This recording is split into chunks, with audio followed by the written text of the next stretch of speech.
All right. So today we are chatting with Mr. Sean Ruggeri. So Sean is an Emmy Award-winning cinematographer specializing in underwater documentaries. So Sean has extensive experience diving cameras and underwater housings. He's also rocked a few submarines, ROVs. But the way that I met Sean was that he actually joined Red Digital Cinema back in 2007, just before the launch of the Red One. He was working with Red through those years and specialized in both helping camera departments as the cameras were rolled out into the field, but then also, due to his love of underwater, spent an awful lot of time taking those cameras below the depths and then helping with the development of that underwater capability. The other thing that I probably didn't realize until I was researching Sean was his lengthy IMDB background that, gave me a big smile because he worked on, Spider-Man, Gone Girl, Thor, Mindhunter, Game of Thrones, which, is all very cool. But then obviously his latest adventures have even seen him out on Ocean X when they did their maiden voyage to the Red Sea. And then the other thing that we absolutely have to cover today is, the stuff he does with NASA. So, Sean, you absolute legend, mate, thank you for taking the time to be with me today. It's my pleasure, Scott. I appreciate you having me on. I'm glad to join you. Mate, so excited to have you here because, again, you're the sort of man that, doesn't mention all these cool things that you do. You're as humble as a man can be. But buddy, look, I've heard this story, but for people not listening, mate, take me on a journey. You obviously, love of the water as a young man. Talk to me about that time. Like what was it that called you to the ocean? Oh, it's always been calling. Yeah, since I can remember, since I was a little kid, my plan was to be a marine biologist. So everything ocean I could get my hands on, any book, any nature special that was on TV or a film I could go watch, whether it's Jacques Cousteau or some of the more local legends and things like that. I just gobbled it up. Way before diving, I was out snorkeling in our local waters constantly. Try to get out there, weekly, if not every couple days, surfing as much as I could. Just total fish. Salty dog while I was still a puppy, Yeah, I got to say the marine biology thing. I love all the marine biologists I've worked with, and I have so much respect for the dedication it takes them to get to that place, and then also to continue that work. I knew pretty early on I was not disciplined enough, both school wise and just personality wise, to stay in that game to become a marine biologist. So Not a built few for the tides. departures. Yeah, I study as much as I possibly can because it's personal enrichment, and then it leads perfectly into the work I do too. I Of course. I want to know my environment when I'm in it, and on top of that, the more you know about what you're filming, let's say underwater, sometimes you could predict behaviors. Sometimes you can know where you are in a certain environment and know what you might find way before you're even starting to look for it. Things like that. But No, yeah, makes so sense. didn't become a marine biologist apparently, but Yeah, well, look, marine biology is the obvious one. I always thought that the idea of being a dolphin trainer would have been pretty cool. oh, that was huge to me too. I know. Right up there. As much as I have this kind of love-hate relationship with captive animals and stuff like that as a child, Correct. watching dolphin trainers work with the dolphins at the local like Oh SeaWorld man, and stuff, it blew my mind. And actually, of speaking course. of that, I was out when I was a kid. I was probably about 8, 9 years old, and it was in between show times, and I witnessed one of the dolphin trainers playing catch with a ball with one of the dolphins. Full And on. I came down to watch, and the trainer was just like, "Come on over, little guy. You want to try this?" Oh, And I got to play catch with a dolphin at like 8 or 9 years see, old, that's and yeah, that so was cool. set the hooks in me even more. And see, we didn't really understand, the animals in captivity thing, Mm, 35 years ago. It probably wasn't, sure. as heavily considered. But it was just extraordinary, particularly, with the animals like the dolphins and just watching the way that they would interact with humans and just how Yeah, incredible they were. absolutely. Yeah, I mean, those intelligent beings. being able to be trained for one thing. It's, Yes. it takes a high level of intelligence, and it is tough because when you have animals that are that intelligent and they're aware of their environments, it seems even tougher for the heart to enjoy seeing Yeah. them. But then there's also the other aspects. Like I still love going to aquariums, and there's a huge role they play when it comes to bringing awareness to people that are never going to take themselves out of those critters Correct. environments, and making them care for them. You watch kids fall in love with these, sea lions or whatever they are, and Oh, all of a sudden they care about them. They want to protect them. They totally. now have a new awareness. And it's massive. I actually took my son to the Antarctic. So it's the base station that they fly out of in New Zealand to actually Yeah. get you down there. And they've How actually cool. got a program there where they care for penguins, in particular ones that can't be re-released into the wild Hmm. because they've had an injury or whatever. And so they actually take them there and they care for them and they look after them. And like my son just thought that was the coolest thing he'd ever seen, Totally. watching and learning about them there.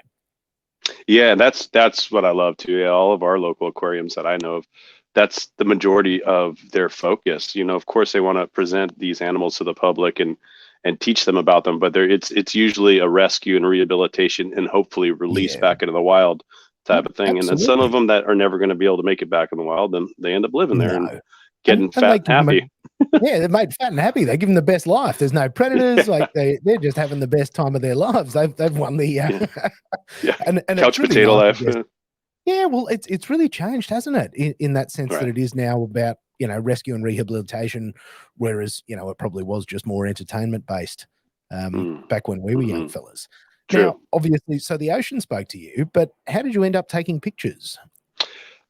Yeah, great segue because it really, like, as I started to lose, no, I wouldn't say interest, but kind of coming to a realization that I wasn't gonna go in the direction of a PhD program or something like that. It was actually, I didn't have any photography classes in my high school, which I really wish I did. But then when I first started at college or uni, as you'll Yeah, typically say, right? My first year there, I took my first photography course, 101, shooting massive rolls of film, developing them, and printing, 8x10s in the dark room, and just absolutely so fell in cool. love with that. And that was when I started that, my father was, he was an amateur photographer, did it for his own passion. His Yeah, stuff was more like street photography, portrait stuff. He handed me down his Canon AE1 that was made in '76. I got the guts rebuilt dude. on it, and then just started shooting that thing like crazy. And I was in love, man. And Yeah, then how good's an yeah, 81? Like that's just a great camera. I still use it. I love it. Yeah, like when my son was born, that was the first thing I thought. I was okay. Got to go get some more rolls of black and white and start shooting Yeah. this thing again. Yeah, I love Can that camera. Mate, funny story. I've got a Canon 1V, so like their sports film camera, their sports Mhm. 35 millimeter camera. And I've actually taken that traveling, with the family. And some of my favorite shots that I've ever taken, like I've only got, 3 or 4 photos that I've taken out of the hundreds of thousands, are Mm. off that camera. Mate, a bit of Kodak Portra 400. Yeah, Um, exactly. Yep. Yep. Oh, dude. Like I've got photos from when we were last in the States with him, like in, New York and on the steps where Sylvester Stallone's, doing these ones. Yeah, the Rocky thing. And Yeah, oh totally. That's man. And cool. I've got these photos of my wife and this like tiny little dude sitting there next to him, like shot on that camera in portrait. And like they're just special, aren't they? They really are. Yeah, that was the first thing I went and I was like, can I still find plenty of Portra? And totally was able to, just Yeah. online. And yeah, that's what I was shooting my newborn son with a bunch too. It is special, and the process too, right? Of you really Oh having man. to be much more selective, no spray and pray type of scenarios, and you're really paying It's a attention to setting yeah. up the shot. Yeah. It's a good thing to come back to like as a Mm, digital shooter. And that was actually part of the reason sure. I picked it up again was, sports photography, occasionally you got to do a little bit of spray and pray when things are happening. Um, Absolutely. Yeah. but, you can get sloppy where you're sort of taking, 2,000 photos a day and going, hang on, Hmm. this is silly. I Whereas gotta it edit this forces you now. to, yeah, could you sort of go, mate, each photo is costing me like $6. I should probably, you know, use some care and some diligence. Totally. Totally. Man, I'm glad you still use that. So you still shoot with the AE1 now? Yeah. Every once in a while, it just reminded me now. It's probably been at least a year or so since I picked it up. I gotta get Yeah, back dude. on it. Man, time to punch Uh, a roll through that thing. totally. And have you Yeah. got a housing for it? When did you start putting them I underwater? No. Yeah, underwater came much later. I mean, for me, the underwater stuff started as simple as you can, with small point and shoots, really cheap stuff. And then, of course, with Ah, the development of GoPros and those came along, of course, I was doing that stuff for a while. And then yeah. about 10 years ago was the first time that I put a red Cool. underwater. And that was That sort of was where it started. yeah. I mean, I was always so interested in it and total fish at the time, anyways. Yeah. But to finally get a professional camera in a professional housing, it was the red one in a Ah, Gates Underwater Products housing, the housing they made for the red one. and And that's then how it started. that is how it started and just ignited 100%. Dude. I knew right away that I needed to focus on this. I Yeah, that was, was the moment. You're like, yeah, the window is open. 100%. This is it. Like, go, Yeah, go, yeah. go.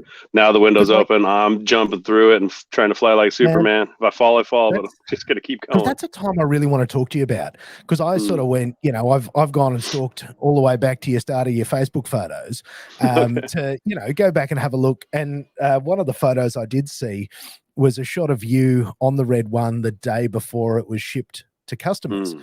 Because obviously you joined Red before the product came out, back when Yeah. people were still, poo-pooing and going, oh, this will never work. Sure. Or will it ever Digital exist? cinema, Period.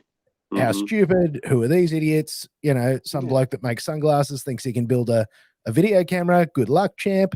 Um, like, what a time. Like, how did that happen? How Yeah. did you end up Yeah. at Red? Yeah. I mean, it's just everything you just said right there, just flashbacks of like my first years at Red, all just battling Yep. those type of arguments and conversations. How I ended up at Red was I was working, I had a full time job at a small media house, that's local here in Orange County, California. And I was working as an editor. Started there as an assistant editor, basically logging, doing lower thirds on some of their shows, and then eventually moved myself up to editing whole shows. And how it happened was my boss was going to go to NAB, the National Association of Yep. Broadcasters, the big convention we have out here, and he grabbed, I want to say, like one or two of the employees from the media house to take with him to Vegas in NAB, Right. and I was not one of them. But when they came back, all they were talking about was this company Red. That was the 2006 NAB when Red Yeah. basically announced themselves, even though they didn't have a Yep. product yet. We're coming. Um, No. and immediately, like I was just eating up all of their information, so I just dove in research wise as much as I could, and just spent many sleepless nights just researching what's going on, following the forums, Red user. Yeah. Um, and realistically, how it happened was I kind of stalked Red and wouldn't leave them alone until they would give me a job. I sent an Nice. initial email and just said I can see that this is the future. I know where this is going. I know how important this is. I want to be part of it. Yeah. And they said, we really appreciate your passion, but we don't even have a product yet. So please stand by. And Give it a minute, hopefully champ. sometime in the Pretty future. jet. Yeah. And so Yeah. and so realistically, I just kept coming after him, every couple months, just for friendly reminder, I'm still here, still interested, being Yeah. dedicated to the cause. And eventually they brought me in. And after three interviews, my fourth interview was sitting down with Jim Gennard, the owner and Wow. creator of Red. And it was a really, you can't really call it a job interview because it was a conversation and it was awesome. We sat down and we just started chatting about digital cameras and digital cinema. And at some point, 45 minutes into the conversation or whatever it was, he said, well, so do you want to see the red one prototype? And I What? was like, yeah, You're like, absolutely. dude. And went in the back, and there was one of the prototypes with one of the heads of engineering. And one of the guys, Brent Carter, who had initially set up my interviews, he looked at me and goes, you know what this means, right? If you're looking at this camera right now. I go, does this mean I got the job? He goes, yeah, you Welcome got to the the job. So, family. Oh, yeah. So, dude, yeah, I was that's employee wild. 21. Yeah, it was wild. Employee number 21. Holy, Yeah. that's madness. Because I've obviously followed all of this very closely, Mm, because I I obviously loved what Red did in terms of like just coming in and going, screw you all, we're Mm-hmm. doing it our way. Like I Yep. really liked that rock and roll approach, which Me too. can It needed to happen to work the against industry. you. Let's be real. It But really needed to oh man, happen. they came in and flipped it on its head. And Mhm. like, tell me about those early days. I mean, mate, you're there testing the camera because there's photos of you, like you've got it at the football, you're out, doing things with it. What was that time like? I mean, that must have been wild. Oh, it was so wild, man. It's, there's no way I could probably keep up with the pace at my age now, but it was a blast then because It's we a were, young man's game. oh, it was a total lifestyle for us. We would, sleep at the office quite frequently, just days and nights, Yeah. testing stuff and then taking it out to a shoot in the morning. Initially, I became one of the first on-set techs for these cameras, while also helping start to develop the internal tech support department. They hired me to be tech support and customer service, and so I started Yep. developing that Okay. department with Brent and a couple others, and Yeah. then going out to sets and trying to support these cameras being on set, both for the reason that it's brand new technology. So Yep. realistically, it's the first time, you've got all these working professionals that may have been in the industry for decades. Oh However, it's yeah. something they've never had their hands on. So No. they need a bit of guidance, but also, to be real, those out there that were with Red in the very early days know that there were some struggles. I mean, it was, Oh, dude. like people say, bleeding edge technology. I mean, Correct. there was so much going on in these tiny cameras that, of course, you're gonna have some issues, and Oh development was yeah. happening so fast. So I was there to try to help fix these issues on set, and the way I see Yeah. it too, I was also there to take some of the heat off of the camera department that was on the productions as well, and Absolutely. be Go, someone man, talk to that to guy get from yelled Red. at. It's his fault. Yeah. Oh, Wasn't me. I Wasn't was me. the red guy. Yeah. The Where's red guy. where's the effing red guy? Yeah, Yeah. Where's he, mate? You were the he's punching right bag. behind you. Yeah, yeah. Yeah. So that was all part of the job, but that was worth it. But There were like some that's wild days. and oh man, like it's just such a hardcore story, Mm, to and have to be been in there, on that coal face as that technology was rolled out. yeah. Because how did you find the resistance? Like, how did you find people going this digital rubbish? Like, Yeah, it was tough. I mean, for one thing, 4K was never going to be a thing to people in their mind. I mean, 1080 was plenty, and I mean, yeah, look at where we are now, where 4K is correct. possibly not enough for most people. Um, I'll tell you how I found the resistance. So I'll try to make it a quick story, but one of the first Yeah, sets I ever went out on, and I know I could tell this story publicly because I've actually read an article where the director told the same story, nice. slightly different from way I remember it, but it's okay. It was Gamer with Gerard Butler, and this had to be Yeah. 2007, I believe, is when they started shooting it. And so, first day of production, this sequence and it's the very first sequence they're going to shoot of the entire movie, and it's Gerard Butler's stunt double running down an alley. An explosion goes off next to him, and blows him to bits. It looks like, but then the director, they're amazing, Neville Dean Taylor, they like to camera operate themselves a lot, and so he Okay. was in a full fire retardant suit and Oh complete, wow. done up, and he's going to run through the fireball after the stunt double with the camera, and then reveal that Gerard Butler's okay and goes on with Yeah. the fight. So basically, they run down the alley, explosion goes off. They're both running through a fireball. Like I said, he's in a fire retardant outfit. The camera is wrapped in like a plastic bag, from what I remember, Oh, literally dude. like a throw over trash bag when it rains.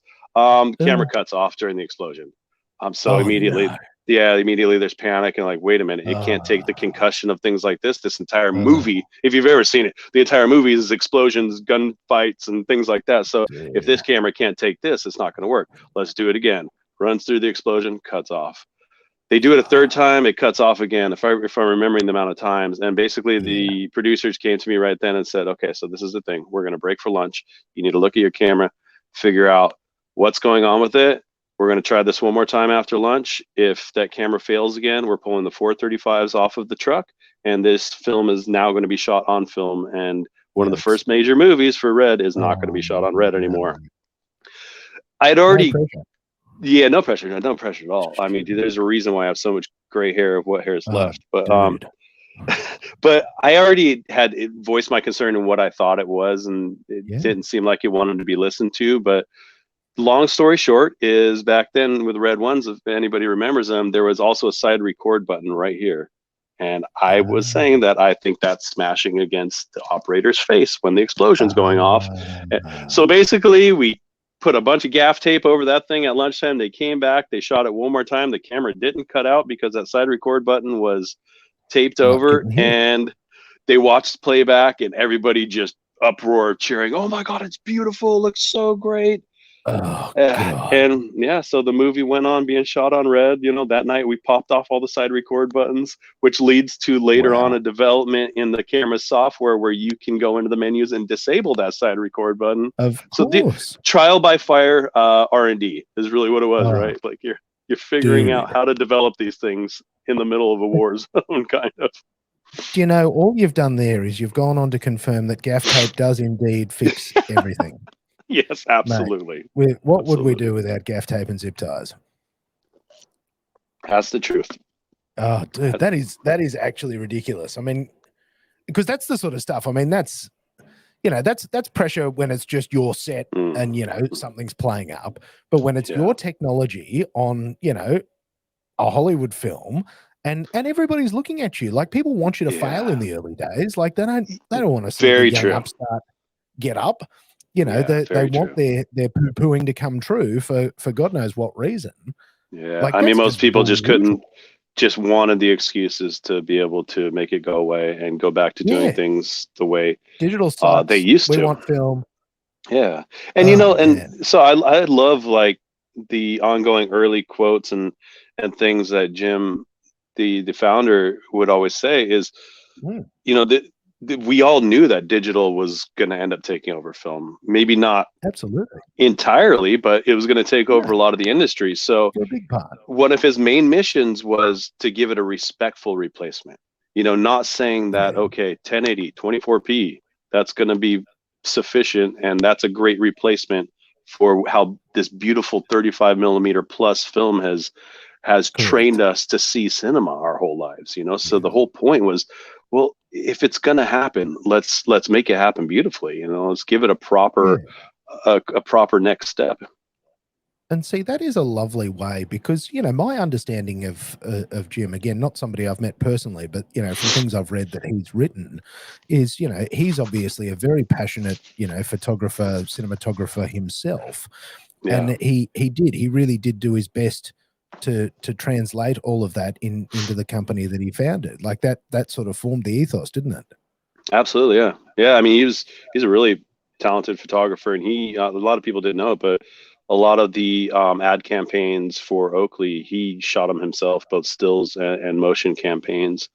And I remember him telling me that story, and I know I've heard it a couple other times, is where almost the company was almost created out of a frustration of how he would buy the leading technology from one of these big camera companies, and then 3 months later it was like, well, now we've got something better. But Yeah, there was no upgrade paths or anything like that like Red offered, so it was yeah. like, well, this has to change, and he's going to be the Stuff one it, to doing change it it. He had the myself. means. Yeah. Because see, I had read that he shot a lot of his own campaigns, and I mean, a lot of Hmm. the Oakley stuff is so iconic. I Yeah. was shaped by Oakley as a brand as a young man in the '90s. Hmm. I Hmm. had my sweet wraparounds. Like I was all Yeah. about. Like their style was just so cool, and I think that was one of the things that I really liked that they carried into the camera company. It wasn't just the Germans or the Japanese where it's just absolute precision in what they do, and it's Mm. very toe the line. Like I really the rock and roll style. I think that's the only thing I can ever relate it to. Totally. Yeah, Of the way that I always called us a bunch of punk rock bands smashed yeah. into a small room, Oh man, with a it's as product to punk rock as deliver. I could see. Because Yeah. the evolution that I truly fell in love with was the Red Epic. Like talk to me about the transition from like the Red One to the Epic. Like Mm, how was that? Obviously, it was a natural progression, but I mean, it felt like not just a bit cheesy, but not evolution, but full revolution.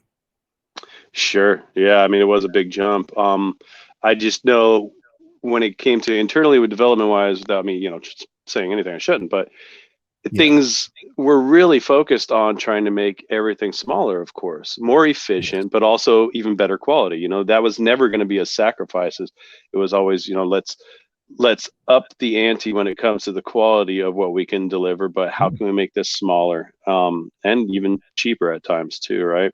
mm. But when the epic bodies were being developed, if you remember that point in time, 3D had its big revolution. So that Yes. became a requirement out of the gate that need this, Mm. because the red ones were starting to be used on these big beam splitter 3D rigs. Yeah, Were right. just enormous, massive things. Those are the Oh, things of my good. nightmare, because as if things aren't as complicated enough, now you've got two cameras instead of one, with twice the cabling and gack and Yeah, accessories and all the other stuff involved. So madness. the epics had to be these smaller boxes that worked into the 3D world better, which for a lot of us worked into many of our worlds, the underwater Yeah. industry working into a housing, of course. It When all it came makes to the perfect gimbal sense. revolution and Steadicam revolutions, and putting them on car mounts and things like this, Oh, man. everything just it had an advantage in that direction. Well, it did. The smaller, lighter, and faster, became the whole thing. But look, we're probably Hmm. jumping forward a little bit here because you've got to Hmm. tell me a little bit about. So obviously, Red and Gates was a really strong partnership, and that started with Hmm. Red One. Like, how far into the journey was that? Well, they met. I work really closely with Gates, and the owner John Ellerbrock owns a company with his wife Karen. He's told the story numerous times that I've heard, where he was introduced to the company and introduced to Jim at the 2006 NAB Yeah, right. presentation, the big unveiling, of what we will be. May not have a product yet, but here's some machined prototypes, and they seems like they hit it off, and they're like, okay, you're the underwater guy. Let's start working Let's closely. get it And done. still to this day, there's a really tight relationship between Red and Gates when it comes to engineering and development of products. So they're working really closely with their product development team, which is a really brilliant team that Red has at this point right now too. And Absolutely. so, And yeah, h- how did you insert yourself into that conversation? Because obviously you went, "Hey, I like the ocean stuff. yeah, Camera, ocean, me. Let me yeah. be the glue that holds those together." How did you manage to jump yourself in there? I guess it would kind of be similar to the way I got the job at Red. Was just Yeah, gotcha. barged Just my push, push, way in and push. said, I'm taking Yep. this. I want Hello, this. I want. hello. Yeah, That'll be me. but it was such a passion for me that too, that I was already trying to network with. I'd speak with hundreds, if not, 1,000 people, uh, you know, every couple days to a week, that were out there shooting reds. And when it was somebody that was out shooting nature docs, the Mm. natural history stuff always really was interesting to me. I might spend a little extra time on the phone with them, and picking their brain and supporting them. So I was already building a network of those Yeah, so folks cool. folks before I was even really getting involved in it myself. Before you were the guy, you were Yeah. like, I can see Hmm. which way I want this to go. Yeah, that, and I could tell that Red works brilliantly for so many parts of the industry. And I Yeah. knew, yeah, sports and stuff like that too, but I knew, like, nature, this is nature's Oh, baby. This is what they want. It's oh man, small, it's really high absolutely. definition with the beautiful picture, but also the high frame rates that weren't being offered on other cameras, which is It's just an it's absolute must for massive. nature stuff. Because yeah, who the hell wants to be working a big film camera out in the jungle or attempting to? I've seen some of the big boxes where they've tried, film cameras underwater and stuff. I don't know if that's Yeah. correct, but oh man, that Yeah, looks Yeah, terrible. I'd love to touch on that, because yeah, in my earliest days, so John Elbrock, owner of Gates, is one of my really close friends to this day, but also a Yeah. mentor to me. And he introduced me to a lot of folks, including Bob Cranston, rest in peace, Bob, legend. Mm. And he was a big, big pioneer of digital filmmaking underwater and 3D as well. So Bob Cranston and Howard Hall, two of the biggest names in the industry, and they were close working partnership for a long time. And they would shoot IMAX film beam splitter 3D rigs underwater. And if I remember right, Dude. the things were like, I think I remember Bob saying they were about 1,200 pounds But I'm Oh, sorry, I'm pounds over here in the States, whatever kg that is. Um, but yeah, you know, you got these big cranes that you'd have to bring it into the water with. Bob and Howard would be on rebreathers down there. They get, you know, a minute or whatever, few seconds of roll time, and then they'd have to send the rig back up with a diver to get the film reloaded, and then it would have to come back down with a new diver, so they weren't getting anybody bent and, you know, decompression yeah, sickness. So they'd have to switch out their support. So all that fast forwards then to the Gates version of this yes, is a beam splitter rig for the epics. And, yeah, you know, 1,200 pounds went to about 300 pounds, but tiny. You know, you're talking about the old IMAX rigs were the size of like a VW Beetle, something like that, you yeah. know? Just silly, and that's what I'd seen was like these things were just monstrous. And you know, it's one Mm. thing on a set where you've got explosions going off, and you know it's all a bit. But for people working in that nature documentary, they'd just be like going, "Oh, you've saved me." What a whole new set of logistics, right? And just and those type of things just really limit your possibilities. You Well, have to they start do. working around the limitations and versus Yeah, what would be a perfect thing to shoot and how to shoot it, but we can't, you know. yeah, because it just won't work. And I guess that would have been so. Obviously, you had the red one underwater, Hmm. Yep. and how did that go? How did that go? Like the first times, you know, you took it. I mean, I was fixated on it immediately. It went great. That was by the time I got the red one underwater, it was right when Gates was finishing development on a housing for the Epic. Right. And so I was lucky enough to get a transition really quickly into that. And it led to me making the first of a series of videos I did for Red, where it was basically before the camera comes out or right after it Yep. comes out, get it underwater. And it's the first ever seen underwater footage of these cameras, kind of a test case So scenario. cool. And that was the first one I did for them. I called it Water Breathing Dragon. And it was with Bob Cranston and Johnny Mm. Friday, who was a close friend as well. And we went out to the local island here, Catalina, Cool. and we were trying to find the opalescent squid spawning. And we just, the trip was close to over, and then we just landed right on it. And just, you're talking about these squids spawning by the billions, Oh man. shooting it both in day and night. And it was just the most surreal, mind blowing thing I've ever seen. And that I was already hooked the second I was started shooting underwater, but that Yeah. trip right there and that shoot, and then me coming back and I edited it myself, you know, and tried to direct Dude. the whole piece myself. That's when I knew, well, this is what I'm gonna do. This is it. You know, Yeah. that I just went to this. I just went to outer space in my mind, Yep. and this is where I want to keep going back to. You're like, this is it. This is my jam. And Yeah. like, what a time. So, you know, the start of the Epic, because the Epic, I think, was the time when Red, you know, really transformed from, you know, some new whiz bang good luck to you to hang on a second, Mm, like this, you know, not mucking around here. Because the yeah. thing that I remember, because I was shooting motorsport at that time, and I went over to, you know, the American series Formula Drift. They were doing stuff in Southeast Asia, and one of the dudes who was shooting there had his red Epic in like 2010 shooting drifting. And like drifting, you know, it's not considered top tier motorsport here. You know, again, it's a bit rock and roll.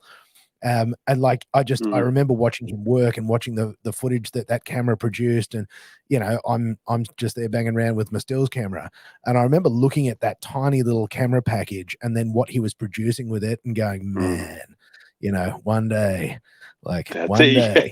Yeah. Yeah. You know where you were going. Yeah, for Oh sure. man, it was just like it was the just the what they could make with it, like the quality and the style and the look.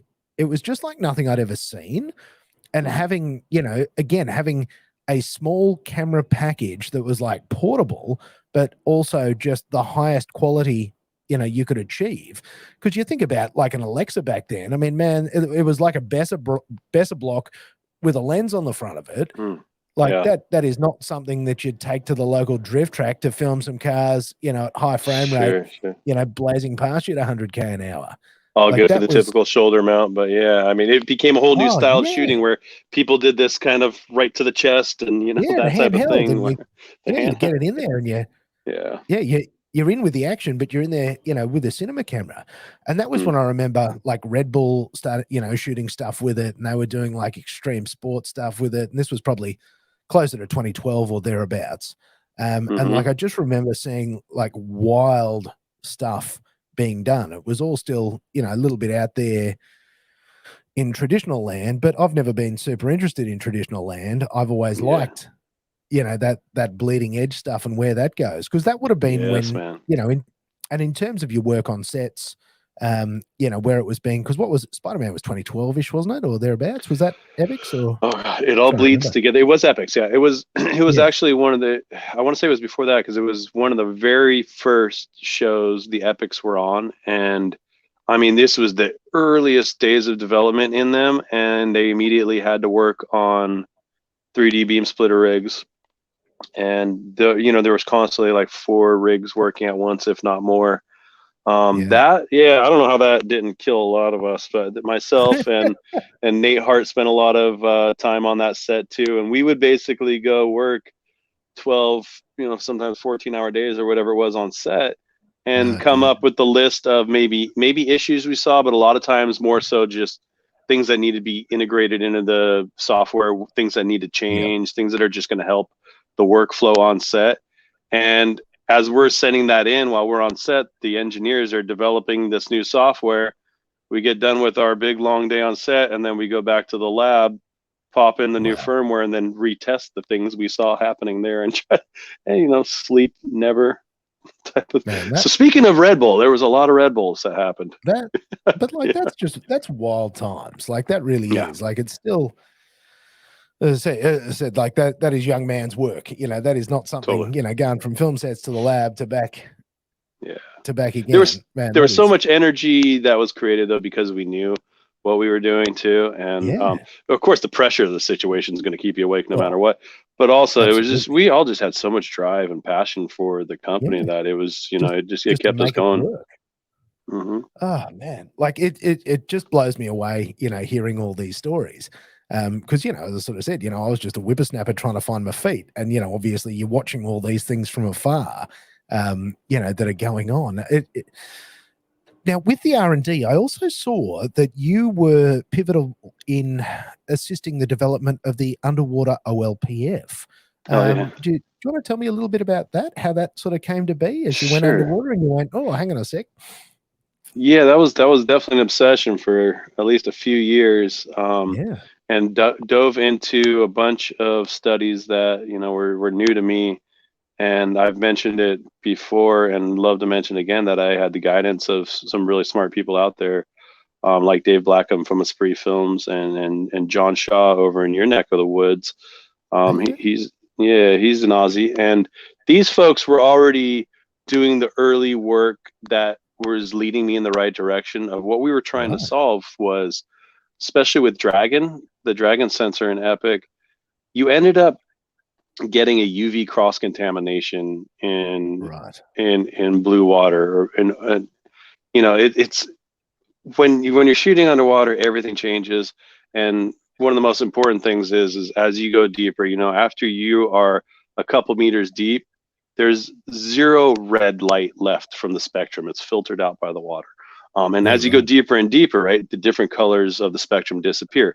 That's why when we look down into water, we see blue typically. That's Yeah. not because the water's blue. It's because that is the most color that will penetrate that deep into that Really? water through the light. Yeah. So basically everything else is filtered out down at depth besides the blue. That's the Oh, only thing left. So I'll try not to go off on too much of a tangent on this, on man, I love a this. This is great. nerd Hey. based tangent, Oh, but man. yeah, No, no. basically what would happen is this crystal clear blue water, especially that of like the Caribbean and things like this. And Yeah. really, if it had a bit of sediment in it too, it highlighted it, is that water would turn a bit magenta-ish. Everybody started calling Right. it the dreaded magenta issue. And it wasn't just Ah, a red thing. It wasn't just a no. red thing, but CMOS sensor thing in general. And it seemed like Dragon struggled with it more than any of the sensors we Gotcha. had before or since. So Mm. yeah, basically we ended up developing this optical low pass filter. With that system, you could unscrew the optical low pass filter and put in a new one, depending on what effect you wanted out of it. Yeah. And this one had a UV cut at a certain point in the spectrum and a couple other secret sauce little tidbits Of thrown into course. it that would help kind of remedy this issue. But again, some of this was done by me following the footsteps of people that went before me and were using these UV cut filters.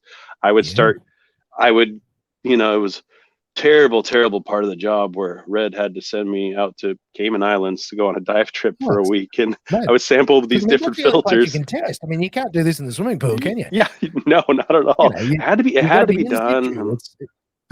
Okay, guys, I'll take this one for the team. I'll Oh go out right. go out on a dive trip to Cayman Islands, and but then I would send this data back, after diving all day, and sometimes shooting fun stuff to try to come up with a proof of concept video to put out, but also shooting Yeah. chip charts, shooting color charts, and things like that underwater. To then that evening send back to our engineers and our color scientist Graham Natras, absolute brilliant mind, and he Oh would yeah. he would mix it into his magical cauldron and figure out solutions mathematically for it, and apply that to basically what the the hardware engineers could put into a physical Yep. piece of hardware, that optical low pass filter. But then also at the same time he was figuring out how to change the color science that he is applying Of in course. camera, To to both match that. optimize the good characteristics and to make sure we're kind of negating some of the ones we wanted to get rid of. And see, that's wild. And I think one of the other things I've always really loved about Red is how people, like Graham, are really involved, in the community and speak about what they do and like are known. It's not just the R&D department that you hide in the basement. It's how Mm, active these, all these people yeah. are and how critical they've been, in working together. Because again, without you doing that work and without the people that, came before you but you all bring it together and you do it in, I guess, such a collaborative fashion. And you're going to Mm. tell me, like, how many goes did it take till you went, oh, this is about right? I mean, what's the time period? I mean, I can't even imagine what Graham went through, and then our other, the other folks on our engineering team, because that's where all the the work really ended up happening. I was out there collecting the data, and try to present them the worst case scenarios I could, and then best case scenarios, and Yeah, then they did the computing, if you will. They did the real math and the real work to figure out, okay, what are we seeing? Why are we seeing this get better? Why are we seeing this get worse? And then mm, over time, it took a couple of years, and I want to say, like, I started really concentrating on that project, and by the time we had release of one, it was almost about a 3-year period. But wow, it was, going and doing sample images with these off the shelf filters that we knew were yep, helping improve. And then going back then with our prototype of what we thought was going to work, and bringing that all back to the lab and figuring out, did we get it? Did we nail it? But fast forward, I know that those filters, I've been told, help play a big part in some of the biggest BBC blue chip underwater stuff that, was kind of the big re-revolution. I feel like we had a big re-revolution, like with Blue Planet 2 and unreal. around that time, Oh, and definitely. Planet Earth 2 and all that stuff, where Oh, yeah. um Well, you you gave the got tools to so make much it more easier. interest again. Yeah. Yeah. Oh, nothing they do is easy, but hopefully we helped improve it a Oh, tiny bit and could check one and thing you'll note off the the list. easy. Because what's Right, crazy yeah. is me as somebody who like has enough trouble with cameras, above the water. The only thing I ever think about is like how you'd not get water in the housing.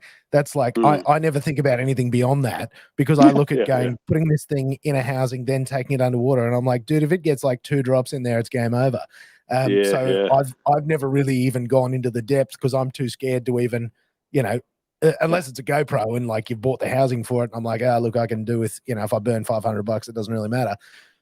Yeah, you have a similar Man, viewpoint to most people who are yeah, cinematographers, working professionals, honestly. And sometimes that's I terrifying. have to I have to walk folks through some steps at times, because, like, with me, I don't rent my housing and my camera gear out without me going at No, least as a housing tech if I'm not being hired as a camera operator. absolutely. And immediately that is the initial perception is like, right, okay, because we don't want to flood it. You don't want us to mess up your camera or your housing. I said, well, I could teach you how not to do that pretty Yeah, quickly. But even if that doesn't happen, there are a million other little things that will blow your shoot because you just correct.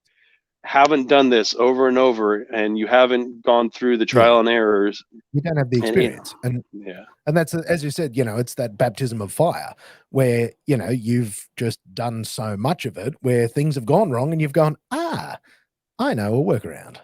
Yeah, That's I definitely can't say I've seen it all, and I don't want to see it all. Hopefully, but I've seen some weird things happen. Yeah. Oh man, I can honestly only imagine. And like the launch of well, actually, before I go there, there's one other thing I wanted to touch on with you: the Red Collective videos. Mm. Now, if I recall correctly, you had a pretty big hand in the making of the Red Collective videos. Do I have Yeah, an accurate a handful recollection of of that? them. Yeah, I didn't go out on all of them, but some of the greatest times I read for me. Yeah.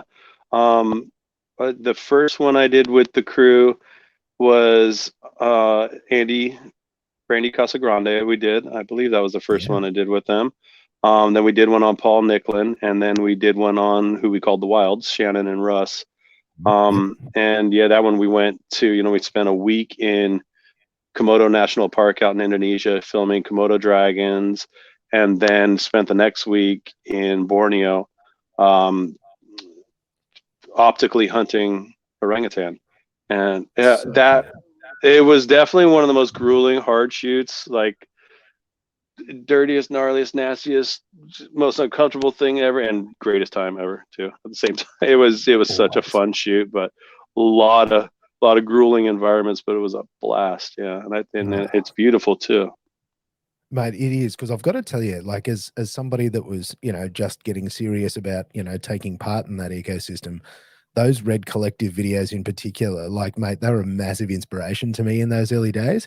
I was like, dude, I want my own Red Collective video. Like, that was like, if you could work your way into a point where they like actually wanted to make something Yeah, about what you do, I'm like, man, that's like the pinnacle. That is so cool, because they I were just so know special. Because I watched they that, and it were. was just, man, it was just creators like doing their thing and, Hmm. taking the tools and then doing what mattered to them. And I'm like, this is just Yeah, amazing. and it was always a big focus of ours to not ever make it feel like a commercial for Red, to not No, like we never even prompted people to talk about the product or things like no, that. If that came up organically because they wanted to talk about something that makes their life easier, better, or has helped them achieve something, that's great. But it was really about telling their story. And then yes, you're gonna see some of the footage that they've shot in their career with the camera. It sells itself because you don't need it to, and to me, like it was such a brilliant marketing device, but it was so much more than that. It's and telling some of those certain stories was similar to telling pieces of the Red story. Because there's it, so many it of you was. all out there, yourself included, that just have these brilliant stories, and that's what created Red. It's the community. Yeah. It's It the both. mad passion. Like exactly Yeah, the same with totally. you, the dude that just wouldn't go away until you got a job. Like Right. you Yeah. just want to, and that was the thing that I think really drew me into it as well, was I'm like, these people, like I don't know, it was so much more, like it was less about the gear and more about the creator, and Mm. enabling the creator to just go out and do their thing. And I just love that. Like that series was so inspirational for me. Like you've got no idea how many times I watched and rewatched every single one of those videos. Like, before I'd even met you. Yeah, like fully Oh, obsessed, cool. because I'm like, this is, burning into my brain, that level of work, going, man, this is where I want to go. Mm. Love it. Yeah. Love it. It was It just, yeah, worked. like just a wild ride, because Yeah. DSMC2 came along. That was where I sort of jumped into the Red ecosystem. So I Hmm. was I was part of the helium upgrade when that, I'd put money down, and then they went, hey, guess what? We're making this 8K thing. And I'm like, sweet baby Jesus. I don't even know what I'd do with 8K, but man, I want But I that. think I need it. Yeah. Yeah, I'm like, I totally want that. And they gave us it was a super, like it was a discounted price to jump up to that camera because we'd put our deposit Hmm. in so early. Yeah, I But like, remember. Yeah, I've got to tell you this story because I've got to share this with you. Um, please. because obviously, like, it was full blown madness for me to buy that camera at that point in time. Because like I have no film training, I didn't know how to use one. I'd never used one. I literally had just, watched people use them and gone, I just want that. Like, I'm like, if you want to work with the best, you got to aim for that, and you got to, try to use the best tools that you can put in your hand. And Sure. that was it. Like, absolute madness. Like, no true, yeah, yeah. Like, it was all just emotion. It was the vibe, which is yeah, It a seems little bit. like it worked out though. But that's the thing. Dude, It's if it's worked out pretty good. yeah, and that's the thing is, yeah, a tool's a tool, right? But if Yeah, you it have the is. Like, passion, what you you do have the with it. drive, and you have the creativity and know-how, you are going to put that tool to work to make Oh man. beauty. That's Yeah, it's going to and happen. that was the whole thing, was I got it, and then I'm like, all right, well, I can't embarrass myself with this. Hmm, And that was how I got in. I did Reducation, and that was, hmm, I met, Steve and John, who came out to Australia and ran that for us. And one of the craziest things that happened at that, and this is, a lot of my story is because of, my time there, was I was at Reducation with, those wonderful fellas teaching us how to use the camera. And sitting next to me was this dude, yeah, Tim Bonathan. And Oh and yeah, I'm like, how do I, because he was yeah, telling me about the surfing stuff he did. And like back in, I think it was 1998 or 99, I can't remember. It was like Biggest Wednesday was the film that he produced. And again, I'm a bit of a beach bum surfy myself. And yeah. Matt, I remember watching Biggest Wednesday. I was staying up at Caloundra. I was at the beach, and like me and one of my dudes were like, we're there watching this thing, and I'm like, holy shit. Like, imagine shooting, Hmm. big waves, like just the craziest thing I've ever seen. And then sitting next to me in that room, 15 years later, is the man that made the film that I was watching as a Yeah, teenager. I And consider you're him to like, be probably the biggest legend in filmmaking history. I mean, we maybe have to take Bruce Brown Endless Summer version, yeah, that oh older man, version out of summer, the like that scenario, but was, it's like, yeah, Tim is an and like he's absolute still pumping legend, it out now. Like the man's, killing it, the man is a killing it. weapon. And Hmm. I was, and this is what happened with my, my dive into the red world, was like just the craziest stuff kept happening, because what it did was, for somebody, that sort of had no path into that world, it opened doors that didn't exist previously. Hmm. And I found myself, in a room with people that, knew what they were doing, knew what they were talking about. And by osmosis, like, you start to learn, because you start, everyone was so cool with it. Like, there was Yeah. no, and I know this is different depending on personalities, but there was no sort of real pulling of rank. People would just, they were all high level creators that just wanted to make beautiful work. And I love that. Like, I love that so much. And that was, I think that was one of the things that really, really pushed me, was that, I'm like, I want to do, I want to respect these tools, and, again, do beautiful work with this stuff. Yeah, But that's not a one-off story too, because I love that you had that experience, and I know some people that went to education multiple times, not yeah. because they'd forgotten what they learned or wanted to just brush up or see what they could learn new, but also from the networking perspective. Oh I man, watched so much networking happen through that program. It's, totally. it's really cool. Because, like, it's it's such a commitment to, again, to buy into that ecosystem. So Mm, the people that are there, and it's the thing that I've come to appreciate in, any world I've spent a lot of time in. And, motorsport and musical theater, hilariously, are two of the places I've spent a lot of time. And the people that are at the pinnacle of those things, like, there's nowhere else I'd rather be. And it's exactly mm, the same in terms of, operators, cinematographers. Again, I'd say it to anyone that'll listen, it's a complex life choice. So, if you've had the capacity to turn that into something that pays your way, like, you're all in, you are fully mm, committed, you are mm, not there for the stroke of the ego. You are there because mm. there is nothing else in this world that you would rather be doing. Absolutely. Yeah, and you wouldn't make it past the first few months if it wasn't Oh for the man. right reasons, right? The first No. couple knockdowns, if you will, and things like that, because they'll happen. Yeah. Oh, dude. Yeah, It you have because to be all in with the heart for sure. yeah, because the learning curve was exponential. And look, one of the things I've got to jump to that is, around that sort of time, mate, working with David Fincher, Mindhunter, you, Mm, you got to, mate, how was that experience? Because I watch yeah, something that I love about his work. And again, I can watch at a distance, so I don't have to deal with anything else. But like the precision that that yeah. man chooses to work with It's a good astonishes word to me. use because he's got to be the most precise film director I've ever worked with, and Yeah. notorious for it. Yeah, I spent a lot of time around him, with him, um, and from House of Cards, I worked on multiple seasons there. Gone Girl, um, Girl with the Dragon Tattoo a little bit, and Yeah. and then Mindhunter was out there for a bit of that as well. He is an absolute genius. I mean, there's Yeah. no other way to put it. Oh, There's so many stories that go around about how tough it might be to work for him because it is a very precise vision and it will be executed um, correct. the way he needs it to be done. But then also, even if I'm working with some of these crews that are like, I am miserable working on this show. You come to a week or two later, and they're like, I've never been better at my job than I am So right good. now because David's helped get me there. Yeah, mate, he whips you Yeah, into line. It was stuff like one yeah, one of the oh man, one of the things that blew me away that I read was there was a curb in hmm, one of the shots, and it had, an access part so that, an all yeah, abilities access, and yeah. he actually had that cloned out because at that point in time the curb wouldn't have looked like that.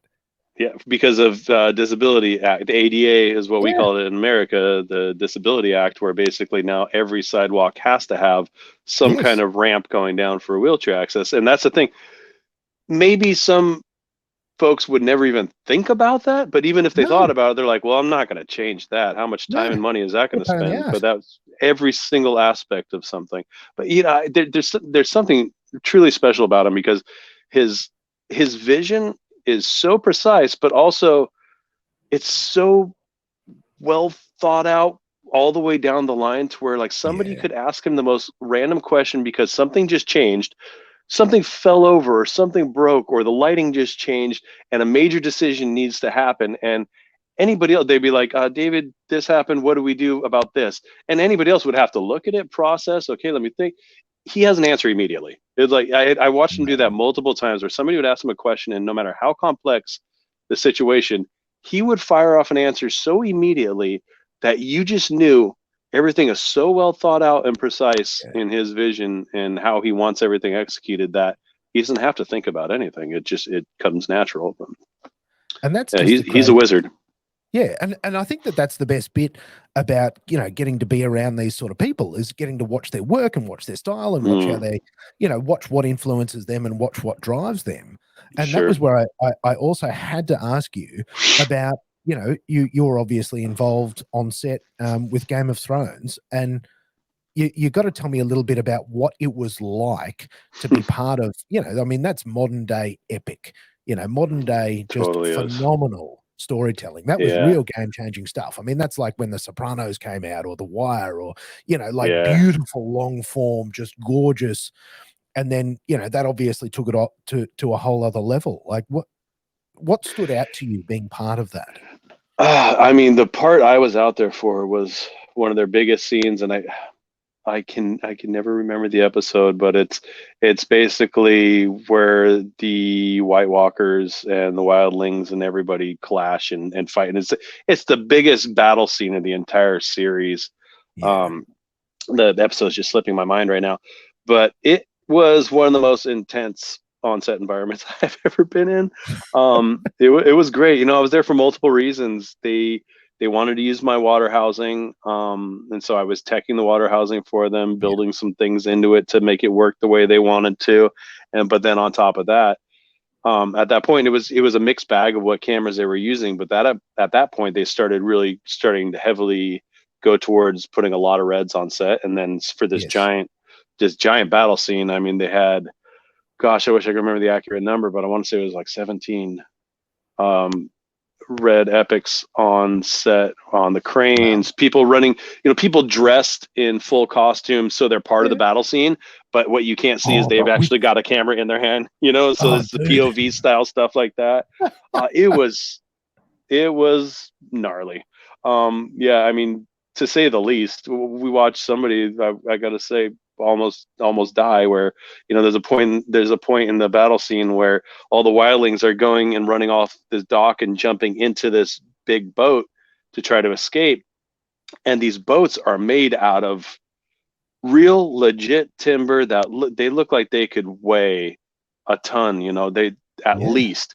And so when the last person jumps in to flip the boat over, they've got a Uh, full-size construction crane overhead that just pulls two wires and oh, flips the thing wow. over. So first take they did, it knocked somebody out cold and he's trapped under the boat. Luckily they Oh, have dude. plenty of safety divers in the water who Of run course. and get him Never out. die. He's totally unconscious still, after Wow. being underwater. They get him. No, luckily didn't have to resuscitate him, but you saw the look on his face like he'd just seen the light, or maybe lack Oh, thereof, which might be even that's more a tough disturbing. day at the office. Yeah, so that happened on that first take of that shot, and then there was like, Ugh. okay, that cannot happen. This, that, and the Yeah, other. We, that's fairly stressful. but we're gonna try it one more time. One more time and They go, did it and one more then we're time. going to do one for safety. Ah! Yeah, exactly. It Just was one more intense. time. Yeah, Oh it God, was it's good to see intense. that that Yeah, happens on every set. yeah. I came back with pneumonia that I had for like 2 months after that shoot. It was, yeah, Oh we're man, up to our ankles, if not knees deep in mud every single day, like an hour and a half north of Belfast, Northern Ireland, and wild, like in a rock quarry, just rugged situations. that's ridiculous. And so It was, I mean, you've got a fairly phenomenal breadth of the work that you've done, in terms of the sorts of stuff that you've been on, from the nature to doco to, run and gun to, sort of as big as you can get. And then, the part that I really want to lead into is, towards your work, because you've obviously, now with, base film and, a lot of the work that you're doing now, I really want to lead into how it came to be that you managed to get yourself onto Ocean X for their maiden voyage. mm, Is that a yeah, similar knocking on the door story, or did they come and talk to you? sort of, but no, they came to me, but it was also after a long relationship with them, I guess.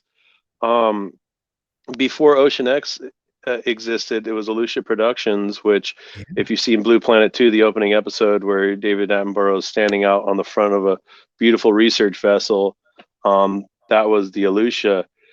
And so I worked with them a couple times. Oh gosh, this has to be 6 years ago or something like that, maybe no Yeah. more than that now. And it was helping integrate the camera systems in the submarines. That was also being helped by John L. Brock from Gates. And so I worked with them back then, and then continued talks with them throughout the years about certain projects. And then came to be, yeah, it after leaving Red, it was, I was trying to make it known that I'm trying to go full pedal to the metal when it comes to the freelance world. And they came to me with something I regrettably had to say no to, and Oh, then came back to ask me, okay, so that was a test run, that was kind of a working out the kinks thing, but now that we've done that, we're about to have our maiden voyage. It's in the Red Sea, in a part of the Red yeah. Sea, which is in Saudi Arabian waters, off of Neom, which is this really interesting story in itself that I won't get too far into.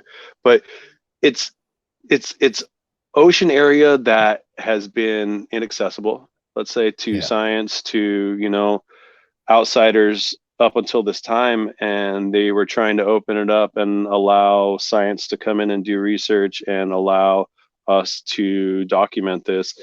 That was an amazing trip. Yeah, it was. Overall, we were on board for about 7 weeks or so. Wow.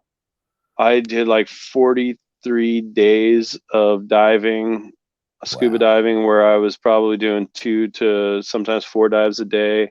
When I wasn't doing that, yeah, I was in the submarines operating, you know, two cameras, one with a macro lens, one with the wide lens, and it's basically, you're working with these big giant kind of gimbals and follow focus units And if I wasn't doing that, then I was on board possibly operating the camera that was on the ROV. And we Yeah. discovered amazing amounts of new species, but also like shipwrecks. And Oh wow. that's when I got my really first taste of truly brand new archaeological findings and Man, filming that's like those. Indiana Jones stuff there. Like you're Oh, I like mean, for the first we all time. want to be explorers, right? Like that's Man, who doesn't want especially to as be a it, man? I want the hat and the whip, and I want to go and totally, find the unknown. totally. I mean, as a Dude, kid, you want to be an explorer, you want to be an totally. astronaut, and I felt like doing both of them. You know what I mean? Because Yeah, we were literally looking at something that nobody's ever seen before, nobody's seen and it. I'm film not only and am I also filming it for the first time, and some of them I know Wow. still haven't been filmed again since. But Wow. I've been back to that area a couple times. I actually just got back 3 weeks ago now, maybe a little over 2 weeks Yeah. ago, from the same area doing kind of similar work. It's more commercial work, but also at the same time, you're focused around these new sites and these new areas that haven't been filmed before.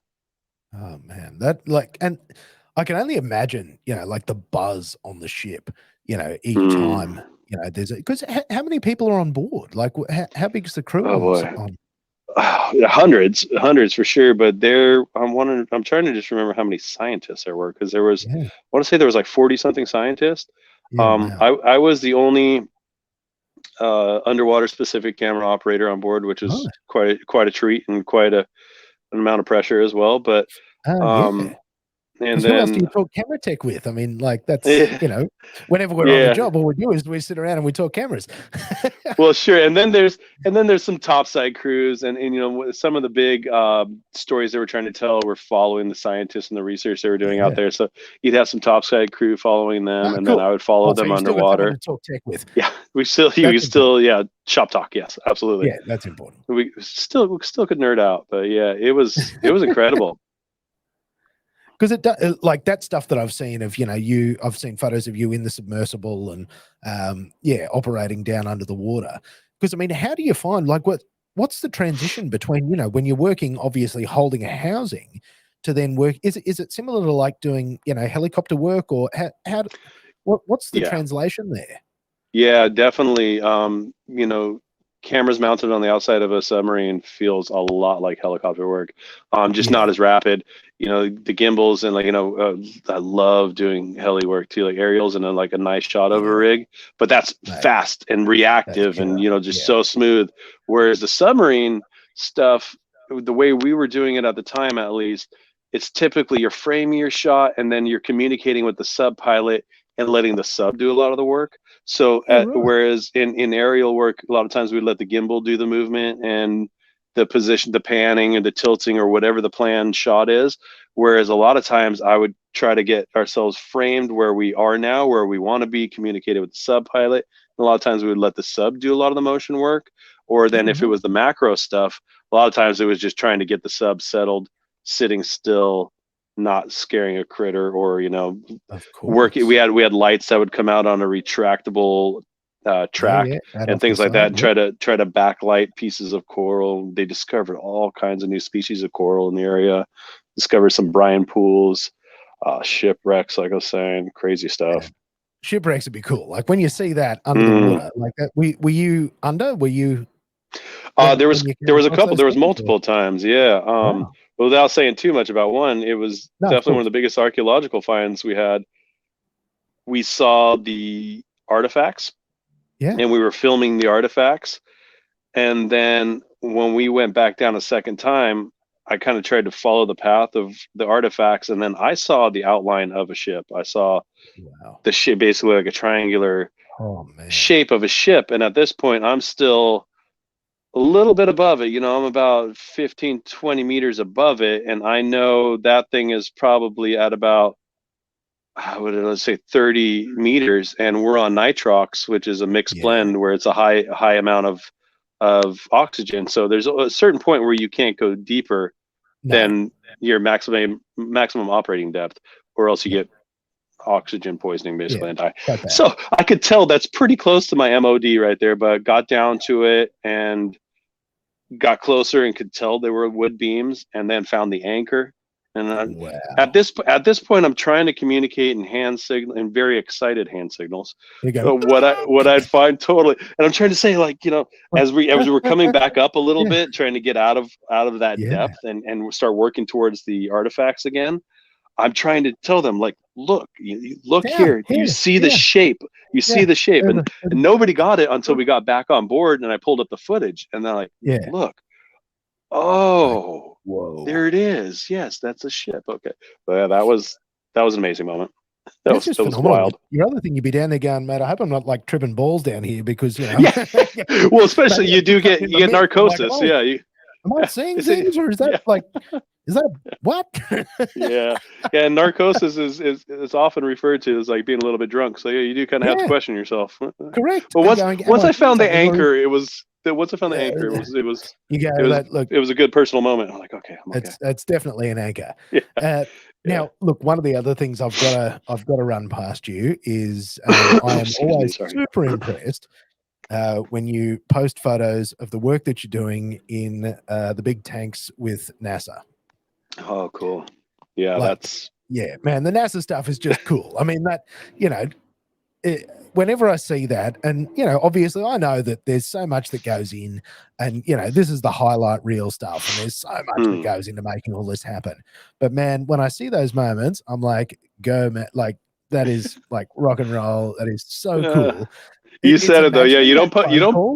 you don't post the bad times typically. Yeah. No, mate, no, you never do. It's the highlight reel. Yeah. But it's imagining that phone call going, "G'day, Sean. This is NASA. Can you come and teach the astronauts some stuff?" And you're like, "Did that Uh, just happen?" it is the Like, coolest environment. Yeah. that is I the honestly coolest. like And literally go into space.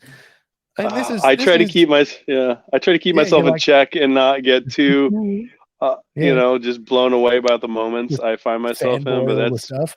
that's pretty hard not to just totally Oh geek out. man, Yeah, the first time I went there was about 8 years ago, and it was for a total different purpose than the last couple times I've been.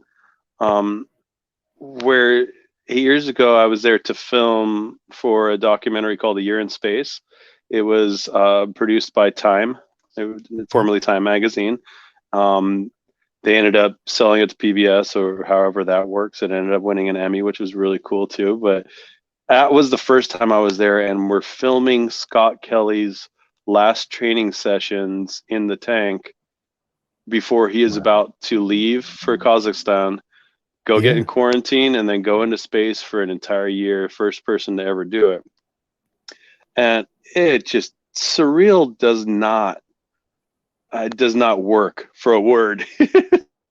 Just no, so it's entire beyond that. time. It was there very amazing though. It was so cool. It was so cool. But yeah, I've been lucky enough to go back 2 more times, and they Yeah, have a video department there that constantly they are recording video. They have a team that has these cameras that are wired into basically the mission control, and mission control will be walking the astronauts through training scenarios about yep, what they are about to go up into the International Space Station and do, like repairs. Let's say yeah, like yeah, one of the times that we were filming them basically replace these gigantic batteries that are the size of a small car, mm, stuff like that. But what they can be doing also is, and this is mind blowing to me, is they're walking through these scenarios and they're broadcasting that to the International Space Station to right, walk the astronauts that are up there through the process of, like, okay, we're going to walk through it here for you underwater in Houston, Texas at the Johnson Space Center. And then yeah, you just go ahead and put your suit on and hop out there and do that in space now. So that's wild. wild. But the other part of that scenario is they have a department that films things that are more for their promotional aspects. Of course. Yeah, I mean they got so much cool stuff going on there, including now they're working on the lunar program where they're about to set up a moon base basically. So Yeah. big portion of the neutral buoyancy lab, the NBL is blacked off to try to keep it dark when they need it to be, and Yeah, they've got wow. this like kinetic sand on the bottom that's supposed to mimic the sand on the moon if you were to Yeah. throw What it it's in that like when amount you of see it. gravity. Yeah. so it doesn't, just plume up and fill the Of whole course. water column. So wild. Yeah, a bunch of heroes over there. It's wild. That is so that's the work that you got your Emmy for. That's that one. Is that A correct? year in space. Yeah, yeah. Yeah, the year in space. And like, tell me about that experience. I mean, what's that like? I don't think as a creator, to me, there's nothing more wonderful than the acknowledgement of your peers, and that's sort of a Sure. very high, where your peers go, yeah, good work, chief. Yeah. I mean, I got to say, I played a very small role in that Yeah, very large project, but I'm so of proud to have course. done it, and also I just feel so blessed for the opportunity and the Man, experience. I get that. But yeah, I mean, amazing crew of documentary filmmakers that made the episodes and followed them out to Kazakhstan. Did all the real work of following him, Scott Yeah. Kelly, through the human emotions of what he was about to do and the real human stories of it. And then I got to do a little more of the fun stuff of shooting it underwater. But we made it real stylistic in a way that I haven't been able to do again, where it was a much darker environment. And we got to control lighting and Well, do that's some it. really fun stuff with that. And that would have been one of the biggest things because, yeah, so much of what you do, you're working in, I guess, a live environment, whereas Mm, that would have actually been a controlled space where you could tinker with it and go, oh, hey, guys, could we just try this and sure. And make typically changes in in the those space? scenarios, we're like when I've been back a couple times after, it's for the most part you're trying to stay out of the way. The last Yeah. thing you want to Oh, do is all of a yeah. sudden an Get in the astronaut way of the, runs into the dome port of your housing because you're yeah. trying to get Sorry, this Chief. close shot or something. Yeah, Ooh, I know you're doing yeah. something, but I'm trying to get a shot here. Yeah. So yeah, Like that it's one fly on was the wall. Stay back. yeah, that one was it was known that this is a big story about Scott, and so that there was a little more Yeah. leeway to get experimental. And yeah, just an incredible situation. I mean, Yeah, that's uh, crazy. there's Because there's there's 25 stories wrapped into the first hours of that shoot that I I won't even could get only into at the imagine moment. because But the rigs were going up into space too. That was one of the things that was mhm. happening was like the epics were going up into space, and I remember seeing them, just in case it wasn't cool enough, like they're literally, you know, shooting them in space, and I'm like, Yeah, can you guys stop this? Like that's just yeah. awesome. Because did you have Uh, to do some of the training with some of the guys that took them up, or those, is really interesting. No, to be short about that, but I mean, they had been trained, and also like yeah, the astronauts that go up there are already so technically minded, and a lot of them absolutely, are already photographers. yeah, nice, But Terry and I know Terry's a big photographer, and Scott himself was like after the shoot we did in the tank, we went out and grabbed beers. It was Scott's last night in town, and he's got a million people to talk to, and he wanted to come over and talk to me about the red cameras. I'm like, this is so weird. dude. This is So, so again, for real, like that's yeah, you're yeah, like me. yeah. But again, if you love cameras, it's the same as what I was saying on Ocean X. You just need people there to Mm, talk because you can talk mm. tech forever. Is what I have found with my, whenever I travel with crews, like we go and Yeah, have a few beers and we just talk cameras for hours. yeah. So And when it's you're good to around the keep. people that don't care about that stuff, that's when you really Yeah. realize it. Because like, oh my gosh, are you guys Oh, still mate, you see going? the eyes roll back in the head and they're like, "Can you idiots shut up?" I'm like, Yes. "What? This is the best." We're we're Yeah. we're actually we're terrible to go to the cinema with as well. If you're, Oh yeah, yeah. like, Totally. look at the richness of those blacks, and they're going, "What is wrong with Mm, you?" yep. Yep. It's really funny because my wife is one of her favorite sayings is I'll go like, oh my god, that looks like crap. She goes, oh, did they not crush the blacks enough? I'm like, oh, that's thanks, babe. Stop That's cute. it. She's got these little bits she's always heard me you know complain Yeah, about and stuff while we're watching mate, movies. we are all the same. Now, But tell I'm me a also a little bit writer, about. so unfortunately, I feel like most things I watch, I've seen 2 minutes of it, and I could tell you exactly how this whole thing can Yeah, go, and that's the see worst. I know I need that to shut up. that makes it tough. Yeah, Now, with the work that you're doing now, so you're obviously, mate, you're pursuing the passion.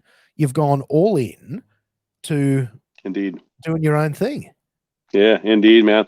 And loving it. I've been really, really blessed to have some regular clients and some companies like Base Films who I've been working with a good bit. Going back to Neom at least once a year for the past 3 years, which has been incredible. But also doing some cinema work that Like to me, you know, my heart and my childhood energy, my childlike energies, I should say, and everything is still always going to be in nature. It's going to be in the Yeah. ocean, but I love doing cinema work. Like I Yeah. mean, it's that's also another part of me where I thought I would be a feature film director until I actually spent enough time on feature film sets and realized, Yeah. no, I don't want to do To go, man, this sucks. that. Yeah, and so to be a specialty operator, you know, to be able to come in Yeah. and sometimes Yeah. just day play, if not, you know, 2 3 days on, you know, a 4 or 5 month project and get some specialty shots for them. That's my favorite. I love That's it. just the right Yeah. amount because you don't have to suffer through the whole process. You just get to rock into a bit and then leave and go, see you guys, have fun. Totally. And I'm down for the longer term projects, of course, too. But there is something special about when it's a small, kind of concentrated, concise effort of, Yeah. we know we have to get this, and it is a specialty type of thing, you know, then the efforts that go into it and everything and the attention that go Totally. into it. And then again, the pressures involved with it Oh, too. the It's like, massive, okay, well, got to but get that this gives done you the now. opportunity to do your best work, is to Yeah. go Yeah. that, you know, this is it. You need to give all your attention to this one thing. You don't have to divide it across, you know, a great many, Yeah. and, you know, just 100%. put all your knowledge, all your skills into making that exceptional. Absolutely. Because if you've has any of that work really have you noticed a change in the way that you approach your work over these last couple of years now that it's, you know, you for you? Um, I don't know if it's changed in just because it's me doing it from a freelance perspective versus, Yeah, you know, when I was at Red, a lot of times I was doing my freelance work during my vacation time. of So course. every vacation day was basically spent doing that type of thing.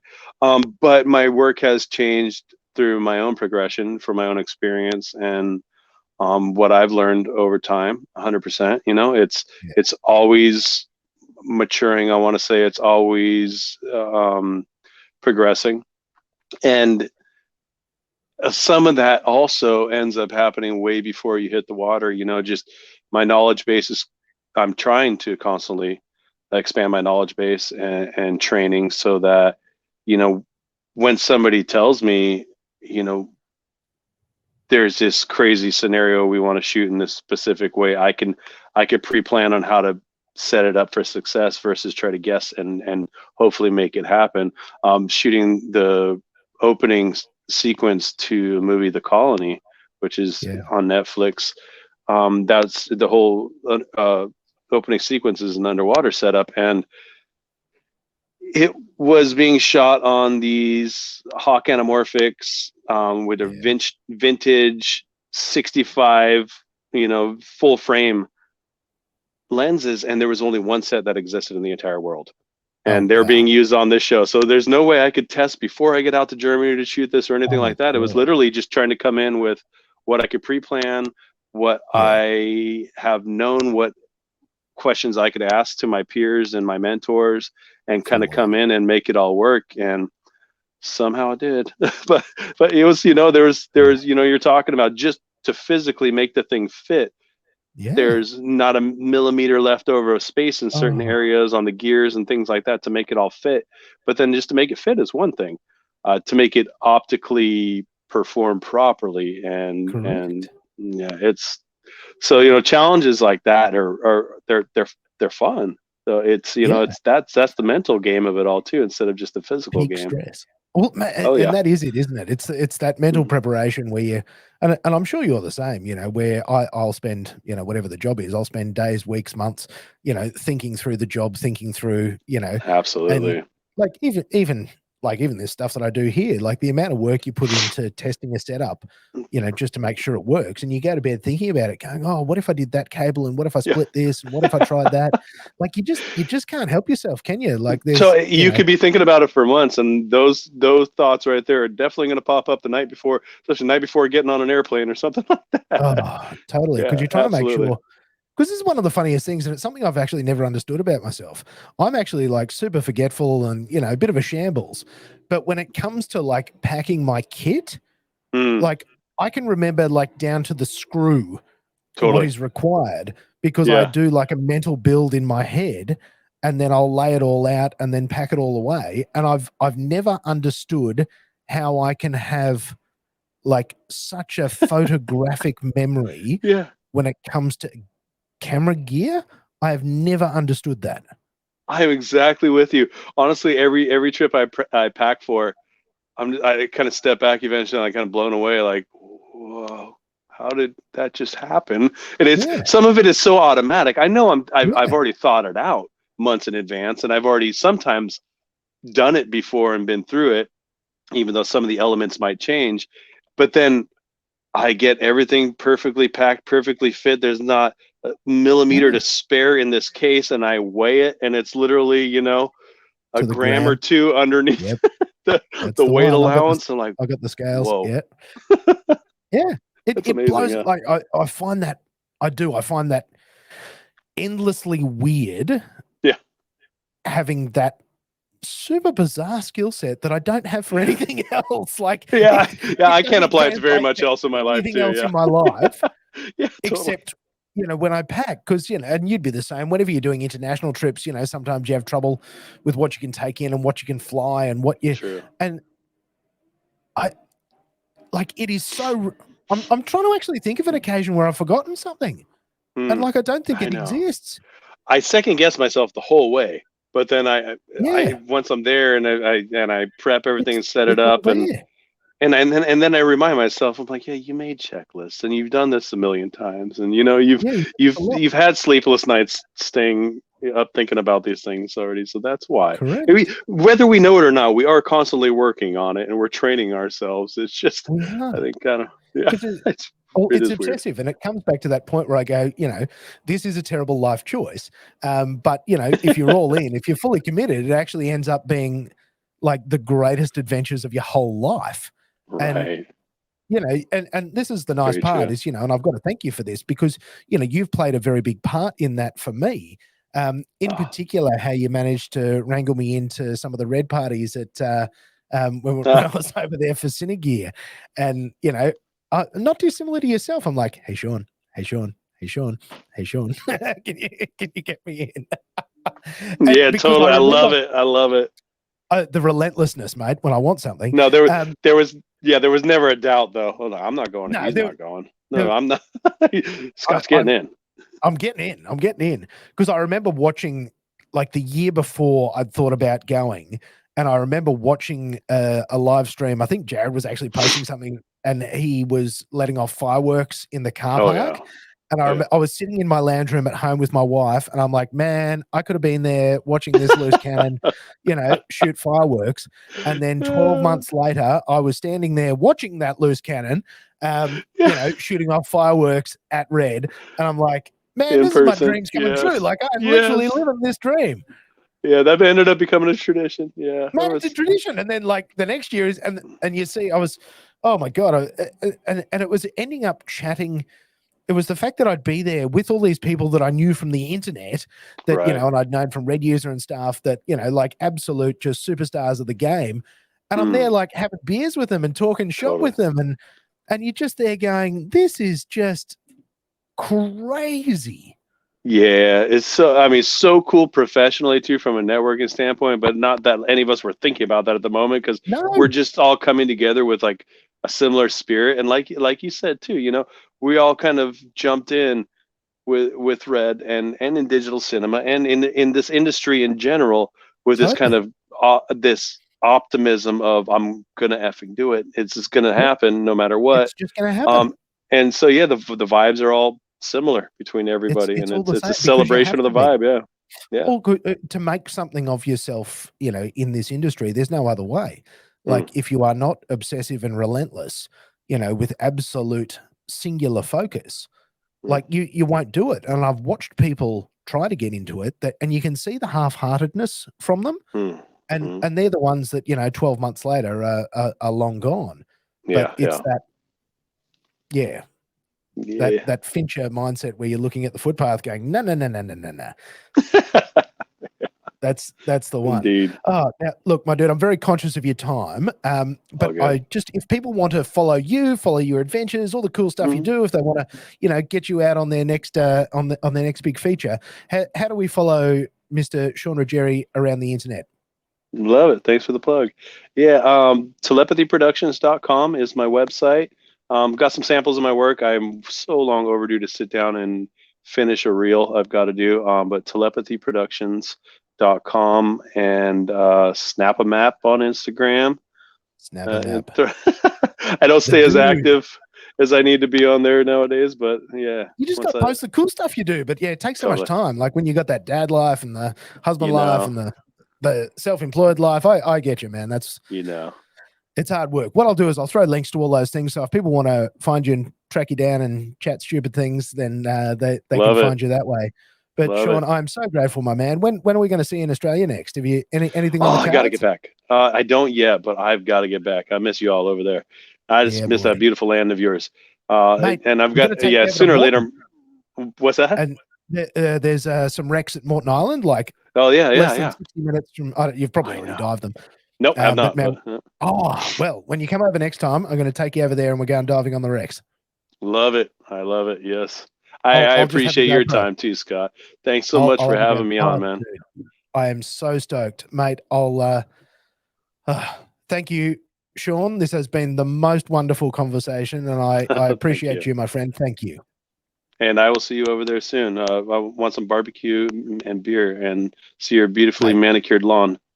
Barbecue, beers, and lawn, mate. You know it. Bit of putt-putt out the back. I cannot wait, my friend. All right. Thanks, brother. Take care, Scott. Thank you.